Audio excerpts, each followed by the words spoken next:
कलाम में ये लिखा है, और तीसरे पहर के करीब यसु ने बड़ी आवाज से चलाकर कहा, एली एली लमा शबक्तनी, यानी ए मेरे खुदा तूने मुझे क्यों छोड़ दिया।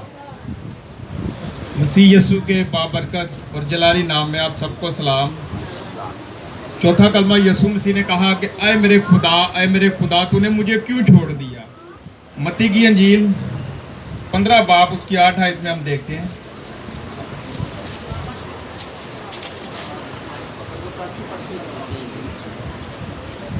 मत्ती रसूल की मार्फत लिखी गई अंजील उसका 15वां बाब और उसकी 8 आयत कलाम मुकद्दस में से हम देखते हैं, खुदा के जिंदा कलाम में से, ये उम्मत जुबान से तो मेरी इज्जत करती है मगर इनका दिल मुझसे दूर है।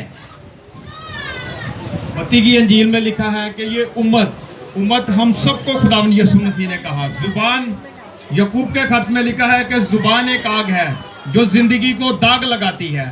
दाग लगना यानी कि मकर की बात, झूठी बात, किसी किस्म की भी बात, मकर की बात को भी यानी कि दाग लगाना है जिंदगी को। ये उम्मत और जुबान मेरी ऊपर से तारीफ करती मगर इनके दिल मुझसे दूर है। दूर होना यानी कि देखे यूहन्ना की अंजील में लिखा है कि यसु मसीह ने कहा कि अगर तुम कहते हो मुझे बाप तो मेरी इज्जत कहाँ पर है। आगे हम देखते हैं गलतियों 1 बाब 10 आयत। अब मैं आदमियों को दोस्त बनाता हूँ या खुदा को? क्या आदमियों को खुश करना चाहता हूँ? अगर अब तक आदमियों को खुश करता रहता तो मसीह का बंदा ना होता। गलतियों में पौलुस रसूल कहता है कि अगर मैं आदमियों को खुश करता तो खुदा का बंदा कैसे कहलाता।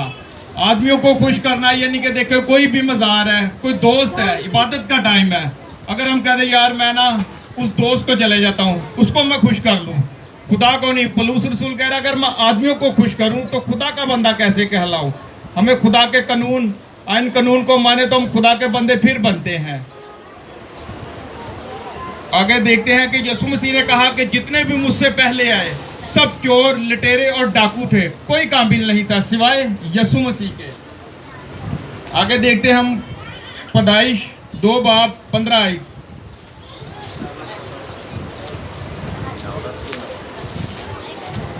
पैदाइश 2 बाब और उसकी 15 आयत में यूँ लिखा है, और खुदा ने आदम को लेकर बाग अदन में रखा कि उसकी बागबानी और निगाहबानी करे। और खुदा ने आदम को हुक्म दिया और कहा कि तू बाग के हर दरख्त का फल बेरोक टोक खा सकता है, लेकिन नेक व बद की पहचान के दरख्त का फल कभी ना खाना, क्योंकि जिस रोज तुमने उसमें से खाया तू मरा।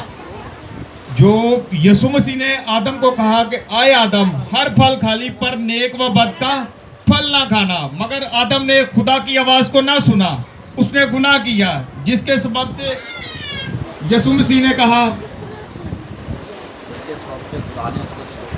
उसके सबब से खुदा ने उसको छोड़ा।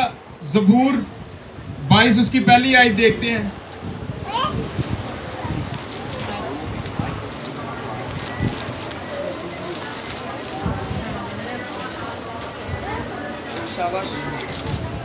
ए मेरे खुदा तूने मुझे क्यों छोड़ दिया। देखते हैं कि शरीयत में भी दाऊद ने ये कहा कि ऐ मेरे खुदा तूने मुझे क्यों छोड़ दिया। शरीयत की कुर्बानी और फजल की कुर्बानी में बहुत फर्क है। जो शरीयत की कुर्बानी थी वो काहिन लोग कैसे गुजरानते थे, तो वो एक बछड़ा लेते थे, देखते कि यार इसका कान तो नहीं टूटा, इसका दांत तो नहीं टूटा, ये लंगड़ा तो नहीं है, वो शरीयत की कुर्बानी है। जो फजल की है, जो यसु मसीह ने कहा ऐ मेरे खुदा तूने मुझे क्यों छोड़ दिया। रोमियो 8 बाब 3 आयत। इसलिए कि जो काम शरीयत जिस्म के सबब से कमजोर होकर ना कर सकी वो खुदा ने किया, यानी उसने अपने बेटे को गुनाहलुदा जिस्म की सूरत में और गुनाह की कुर्बानी के लिए भेजकर जिस्म में गुनाह की सजा का हुक्म दिया। इसलिए जो काम शरीयत जिस्म के सबब से, शरीयत में और फजल में, आगे मैंने बताया जो ये फजल है ये यसु मसीह का है। देखते हैं लिखा है कि देखो वो बेअबरा, जो पूरी दुनिया के गुनाह उठाए लिए जाता है। इसलिए बेटे ने अपने बाप को कहा, ऐ मेरे खुदा तूने मुझे क्यों छोड़ दिया। बाइबल मुकद्दस में लिखा है कि खुदा की आंख पाक है जो बदी को नहीं देख सकती।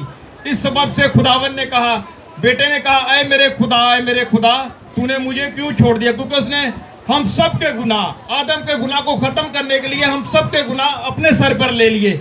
इसलिए यीशु मसीह ने कहा कि ऐ मेरे खुदा तूने मुझे क्यों छोड़ दिया। कलाम बाइबल मुकद्दस के पढ़े और सुने जाने पर हम सब के लिए खास बरकत हो। आमीन।